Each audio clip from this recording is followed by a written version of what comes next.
le système de régulation de la glycémie peut connaître des défaillances à l'origine des diabètes. En 2011, 370 millions de personnes dans le monde étaient atteintes de diabète. Plus de 550 millions devraient l'être en 2030. L'OMS parle désormais d'épidémie, voire de pandémie non contagieuse. Alors, le mot diabète vient du grec diabétes, qui veut dire qui traverse, car en effet, déjà dans l'Antiquité, certains médecins avaient remarqué que des personnes avaient buvaient beaucoup et urinaient énormément comme si l'eau les traversait. Donc il faut savoir en effet que la polyurie notamment peut être un des symptômes révélateurs d'un diabète, notamment avec la glycosurie, car déjà dans l'Antiquité on avait remarqué que pour certains l'urine avait un goût sucré. On va se poser la question de l'action régulatrice du pancréas. Qu'est-ce qui se passe concrètement en cas de diabète pour que cette action régulatrice du pancréas soit perturbée? Comment elle va être perturbée? C'est ce que nous allons découvrir. Pour découvrir cela, eh bien, on va prendre un témoin et deux cas particuliers, Monsieur X et Monsieur Y. Pour les trois personnes, on les soumet à ce qu'on appelle une expérience d'hyperglycémie provoquée orale.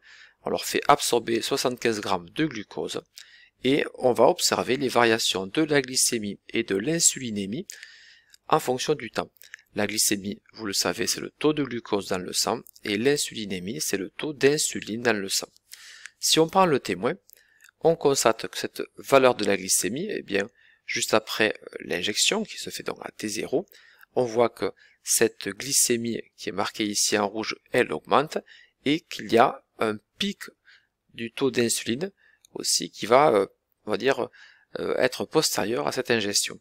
Donc on a clairement ensuite une diminution du taux d'insuline et une diminution de la glycémie.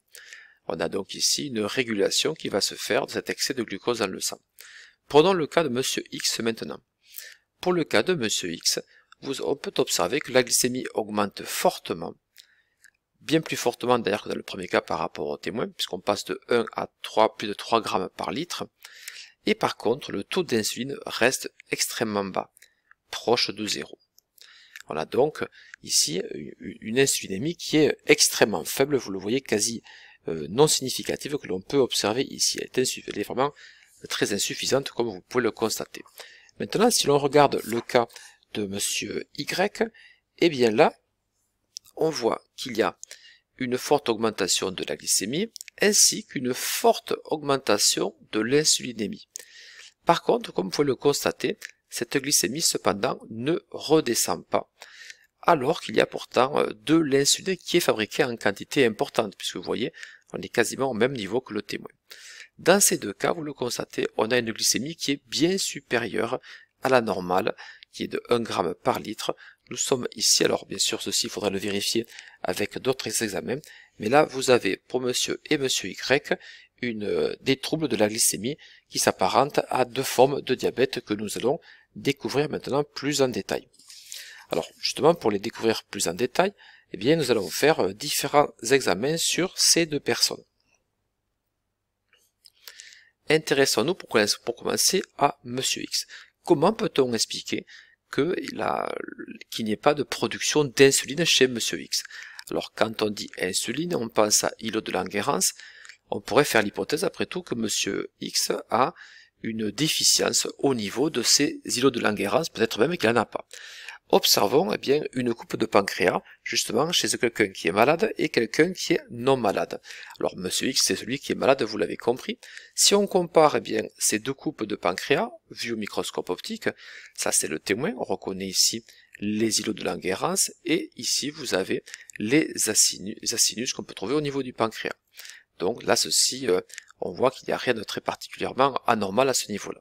Si maintenant on prend le cas de Monsieur X, on constate, ici vous le voyez, des petites granulations noires très nombreuses au niveau de l'îlot de Langerhans. Ces granulations noires que l'on peut voir correspondent aux granulations des lymphocytes. Là, rappelez-vous, en première spé, vous avez étudié que ces lymphocytes étaient responsables de réactions immunitaires spécifiques. Ici, dans le cas de Monsieur X, nous avons ce qu'on appelle une maladie auto-immune, c'est-à-dire une maladie qui est caractérisée par le fait que des cellules responsables des réponses immunitaires vont s'attaquer à d'autres cellules de la personne, de l'individu. En l'occurrence ici, eh bien, les cellules du système immunitaire vont s'attaquer aux îlots de Langerhans, notamment les cellules bêta des îlots de Langerhans. Si ces lymphocytes s'attaquent aux cellules bêta des îlots de Langerhans, eh bien, il va y avoir une destruction de ces cellules, et cette destruction va entraîner une perte de ces cellules. Ces cellules ne pourront donc plus produire l'insuline. Et donc, nous avons ici ce qu'on appelle un diabète de type 1. Un diabète type 1 qu'on qualifie aussi de insulinodépendant, puisque le seul moyen de soigner ce type de diabète va être d'injecter une dose d'insuline pour pouvoir permettre ainsi une régulation de la glycémie.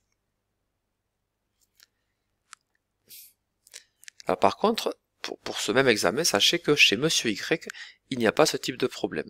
Pourtant, on a observé un trouble de la glycémie. Alors, on pourrait se poser la question, c'est bizarre, Monsieur Y, comme vu précédemment, il fabrique de l'insuline et pourtant il n'y a pas de changement de la glycémie. On peut se dire, après tout, peut-être qu'il y a un souci au niveau de l'insuline.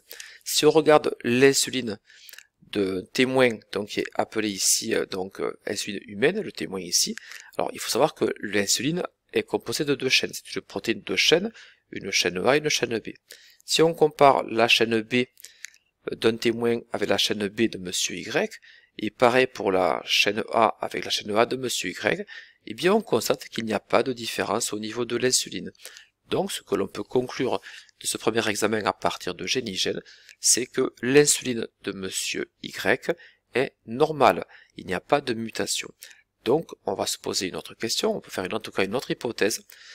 Si le problème ne vient pas de l'insuline, peut-être que, pour expliquer le fait que malgré l'insuline, Monsieur Y ne montre pas de signe de régulation de glycémie, peut-être que le problème ne vient pas de l'insuline, mais du récepteur de Monsieur Y. Observons ceci. Alors ici, nous avons un schéma qui montre la forme des récepteurs à l'insuline de Monsieur Y et aussi d'un individu qui est sain, donc le témoin. Si on s'intéresse pour commencer à l'individu sain, vous pouvez voir ici donc l'insuline. Alors nous avons vu précédemment qu'il y avait au niveau du récepteur deux parties, une extracellulaire qui sert à la reconnaissance et une intra qui va avoir après donc une activation de l'intérieur du milieu donc du cytoplasme et des enzymes notamment. Ici l'insuline peut venir se fixer et ensuite elle va avoir son action et déclencher notamment bien l'entrée de glucose au niveau des cellules du foie par exemple.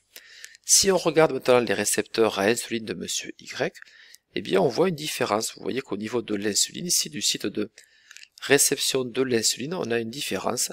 Cette différence va entraîner le fait que l'insuline ne pourra plus se fixer sur le récepteur. Donc finalement le problème ne vient pas de l'insuline, mais du récepteur à l'insuline. On peut donc en conclure que chez Monsieur Y, nous avons non pas une anomalie de l'insuline et on n'a pas non plus de problème au niveau des îlots de Langerhans, mais nous avons ici une anomalie au niveau du récepteur. On peut faire l'hypothèse que Monsieur Y a donc eu une mutation au niveau du gène qui code pour ce récepteur à l'insuline. Cette mutation a pour conséquence un récepteur qui va être anormal, qui va être dysfonctionnel et qui ne permettra pas la reconnaissance de l'insuline. Ainsi, même si Monsieur Y a une augmentation de l'insuline, eh bien celle-ci n'a pas d'action. On parle ici d'insulinorésistance, puisqu'en fait, l'insuline est produite, mais elle ne permet pas, elle est inefficace, puisqu'il n'y a pas le récepteur permettant de pouvoir la recevoir. Quelles sont les conséquences de ça? Les conséquences vont être que, durant un certain temps, cette insuline est fabriquée en grande quantité par les cellules bêta, mais elle n'a pas d'action. Les cellules bêta en produisent beaucoup, puisqu'en fait la glycémie est toujours détectée comme supérieure. Elles en produisent beaucoup, finissent par s'épuiser et finissent par être détruites. Donc à la fin, cette insulinorésistance, qui se traite non pas par l'insuline mais par des médicaments, finira par être finalement on va observer en tout cas une baisse de l'insuline et on finira par injecter de l'insuline pour soigner ces patients. Donc là, pour Monsieur Y, ce n'est pas un diabète de type 1, mais on parle de diabète de type 2. pour résumer ces deux types de diabète, eh bien, il faut savoir qu'il y a donc, vous l'avez vu, si on prend le cas de monsieur X, un diabète de type 1, qu'on qualifie d'insulinodépendant car on va le soigner par des injections d'insuline. Ce diabète de type 1 concerne plutôt des individus qui sont jeunes, minces, et la cause de ce diabète, c'est une maladie auto-immune, des lymphocytes qui vont envahir les îlots de Langerhans dans le pancréas et qui vont détruire les cellules bêta productrices d'insuline. Alors, il faut savoir que, malheureusement, avec moins ou sans insuline, eh bien, les cellules du malade ne vont plus absorber correctement le glucose sanguin.